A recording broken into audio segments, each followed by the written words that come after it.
শিৱসাগৰত দুদিনীয়াকৈ অনুষ্ঠিত অসম জাতীয় পৰিষদৰ অভিৱৰ্তন।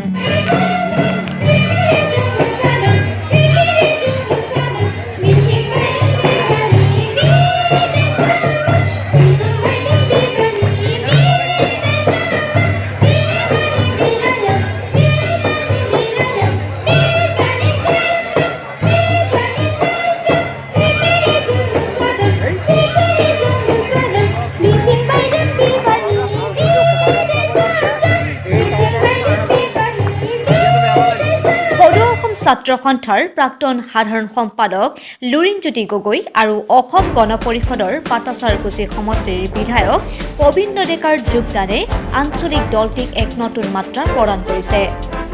আজি সামৰণি পৰিবলগীয়া অভিৱৰ্তনতেই লুৰিণজ্যোতি গগৈ সভাপতি হিচাপে মনোনীত হোৱাৰ পূৰ্ণ সম্ভাৱনা আছে। ইফালে বিধায়ক পবিত্ৰ ডেকা সাধাৰণ সম্পাদকৰ দৌৰত আছে বুলি জানিব পৰা গৈছে। News desk report PR news Assam.